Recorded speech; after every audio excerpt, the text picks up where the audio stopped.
to understand from you, how do you think the health tech space has changed in the last few years? How do you think startups in today's day and age, at the present day, need to reinvent themselves to kind of address the needs of the in the industry, Thank you for that question. I think it's a great juncture to be a founder of a healthcare venture in India for a number of reasons. To start with, I think the last decade of work that the government has done, and maybe even the venture capital and a lot of innovation industries have done, health tech in this country, there's no dearth of talent, there's no dearth of ideas.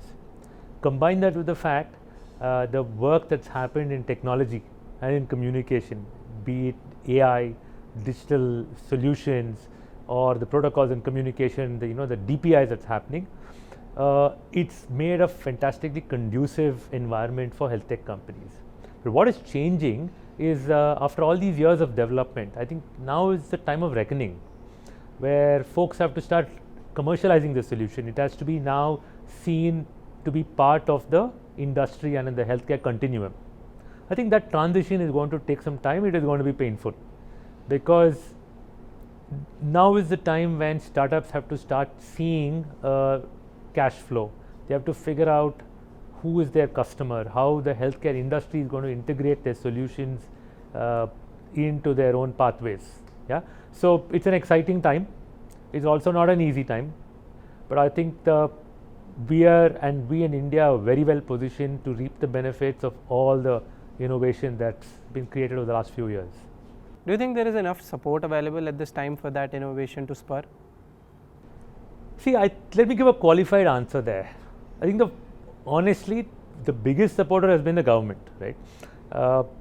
Be it through institutions like DPIIT, DST, DBT. There's a lot of money for innovation and for early stage validation of ideas. Where there has been a challenge is in seeing how the regulations are driven towards adoption and scale up of solutions, right? You've invented them, but integrating into healthcare, I think there's a lag, but we are getting there. And the third piece is also how these find their place in the private healthcare sector.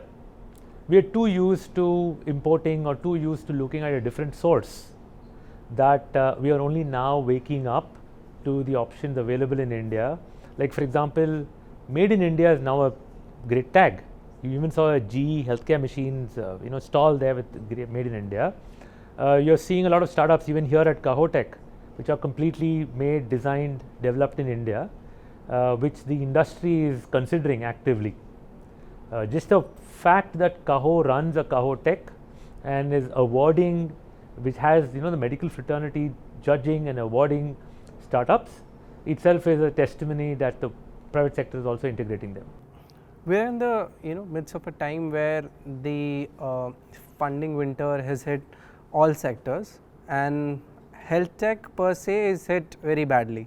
Do you see this trend changing? If yes, when? Look, health tech always was I think a laggard when it came to VC funding.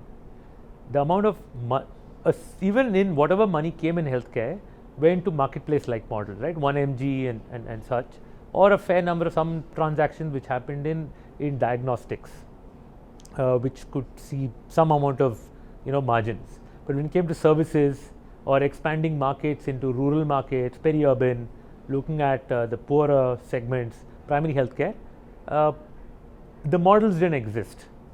And I don't think the high risk venture capital money went in so much there. So honestly, there's been no winter because there was never any much funding. But now I'm seeing a lot more different kinds of funding incoming, right? So it could be different kinds of revenue-backed financing, some more family offices, and different kinds of foundations also looking at this as a space for innovation and solution. I think it's going to be up, but frankly, it's always been a winter for healthcare. Right. Thank you so much for joining us here, Mr. Srinivasan. It was lovely to hear your views. Thank you.